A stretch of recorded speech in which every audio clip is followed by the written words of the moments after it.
여러분 안녕하십니까. 오늘도 참으로 좋은 날입니다. 하나님께서 여러분에게 굳센 믿음을 주시기 바랍니다. 저는 오늘 여러분과 함께 베드로전서 1장 6절 7절 말씀을 가지고 고난의 인이란 제목으로 은혜를 나누고자 합니다. 인간에게 고난이란 운명적인 것입니다. 만일 아담과 하와가 하나님을 반역하지 않았다면 인간은 죄와 질병, 저주와 절망, 슬픔과 죽음의 고난을 당하지 않았을 것입니다. 아담과 하와가 하나님을 반역한 결과로 아담과 하와의 후손인 모든 인생은 고난을 운명적으로 맞게 되었던 것입니다. 그런데 고난은 오히려 우리에게 큰 승리와 발전을 가져다 주는 계기가 될 수도 있고 그 반대가 될 수도 있습니다. 이러므로 저는 고난의 부정적인 면보다 긍정적인 면에 관해 여러분과 함께 은혜를 나누고자 합니다. 첫째로 고난은 새로운 삶의 창조에 대한 도전입니다. 평안한 삶에는 발전이 없습니다. 신앙생활도 마찬가지입니다. 신앙인에게 있어서 평안한 삶이 지속되면 기도하지 않습니다. 성령으로 충만하려 하지 않습니다. 그 때문에 신앙의 성장과 발전이 없습니다. 그센 시련이 있어야 주님께 매달려 금식하고 철회하며 기도함으로 얕은 신앙이 아닌 깊은 신앙을 갖게 되는 것입니다. 고난을 극복하기 위해 싸울 때 새로운 역사가 창조되고 새로운 신앙생활이 창조됩니다. 오늘 우리가 누리는 이 모든 문명을 이긴 비행기, 기성, 기차, 자동차, 전자과학 등은 대개 전쟁 시기에 개발된 것입니다. 평화로운 시기에는 발명과 개발이 더딘입니다. 전쟁의 소용돌이 속에서 국가가 흥망성쇠에 기로했을 때 전력투구에서 연구하고 발전시킴으로 오늘날 문명의 이기가 탄생되기도 했던 것입니다. 그 때문에 성경 야고보서 5장 13절에서 너희 중에 고난당하는 자가 있느냐 저는 기도할 것이라고 말씀하신 것입니다. 사람이 편안할 때는 기도 생활을 게을리해도 고난을 당하면 간절히 기도하게 됩니다. 이러므로 신앙생활은 고난을 통해 한 단계 더 깊은 영의 세계로 들어가게 되는 것입니다. 고난을 극복하겠다는 응전의 자세를 갖출 때 위대한 인생이 창조됩니다. 고난을 극복하겠다는 결의가 없으면 나약한 인생으로 전락할 수밖에 없습니다. 우리는 고난이 다가왔을 때 우리는 이것은 삶을 창조할 수 있는 계기로 삼고 하나님께 기도하면서 할 수 있게 되는 무슨 말입니까? 믿는 자에게는 능치 못할 일이 없나니라는 태도로 그 고난에 도전해야 할 것입니다. 하나님께서는 우리를 성장 발전시키기 위해 우리에게 고난을 보내주십니다. 그리고 우리가 어떤 태도를 취하냐에 따라서 우리 운명은 달라지게 되는 것입니다. 둘째로 고난은 인격 변화의 동력이 됩니다. 사람이 고난을 당하면 자기를 성찰하게 됩니다.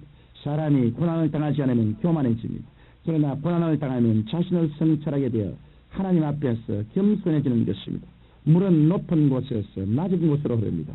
하나님의 은혜는 하나님 앞에서 낮아진 사람에게 임하는 것입니다. 그러므로 고난이 다가왔을 때 자신을 성찰하고 하나님 앞에서 겸비한 자세를 취하는 사람은 축복의 그릇을 준비하게 되는 것입니다. 그뿐 아니라 고난은 자아를 깨뜨리는 계기를 마련해주고 하나님을 의지하게 해줍니다.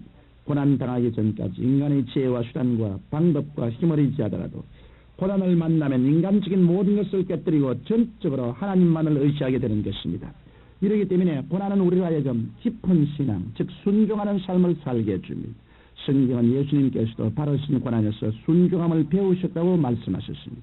이러므로 평안한 삶을 살면서 나는 하나님도 믿지만 내 힘도 믿고 내 청춘도 믿고 내 재물도 믿는다라고 하던 사람은 고난을 당해보 모든 것이 산산조각이 나면 어린 양처럼 주님 앞에 나와 주여 뜻대로 하겠나이다라고 순종하게 되는 것입니다.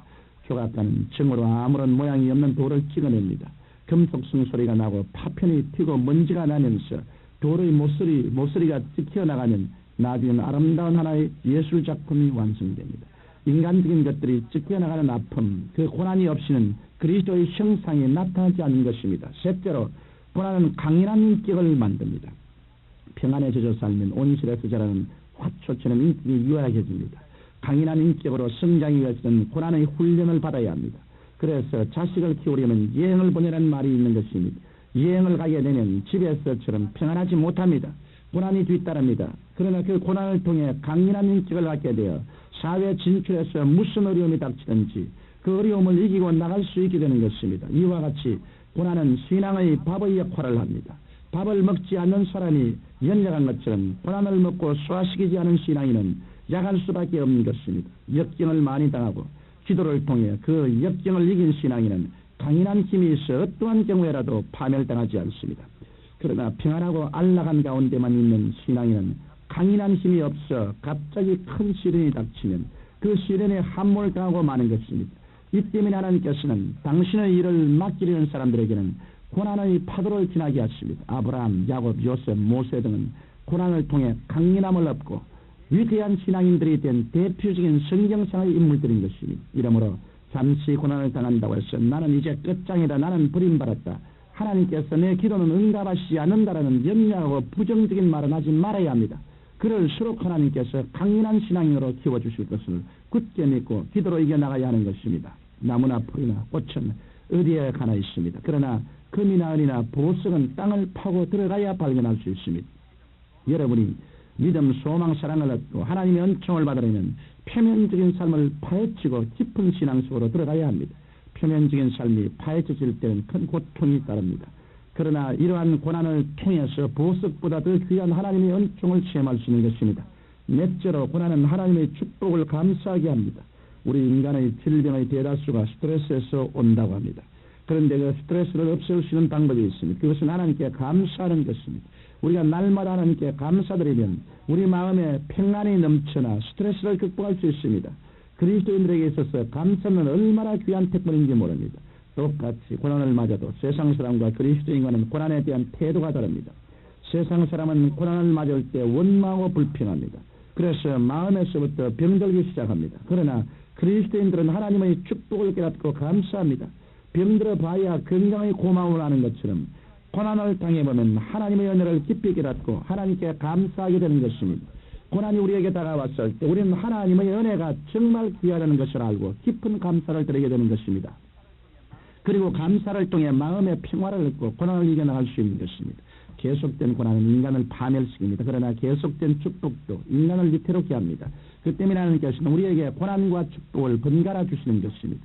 우리가 이 고난과 축복에 잘 대처하면 우리는 이 땅에 살 동안 소금과 빛의 역할을 다하며 승리하는 삶을 살 수 있는 것입니다. 사랑하는 청취자 여러분, 고난은 새로운 삶을 창조하는 계기요, 인격 변화의 동력이요, 강인한 인격을 만들어주는 동기요, 하나님의 축복을 감사케 하는 힘이 된다는 사실을 잊지 말고 고난이 왔을 때 하나님 앞에서 올바른 마음의 자세를 취함으로 위대한 신앙인들이 되시기를 주님 이름으로 축원합니다. 살아계신 아버지, 고난, 풍파, 역경은 우리를 멸하러 오는 것이 아니라 우리의 밥이 되어 우리에게 더 강인한 신앙의 인격자를 만들기 위해서 오는 것이므로 범사에 감사하는 우리들이 되게 도와주옵소서. 예수님 이름으로 기도합니다. 아멘.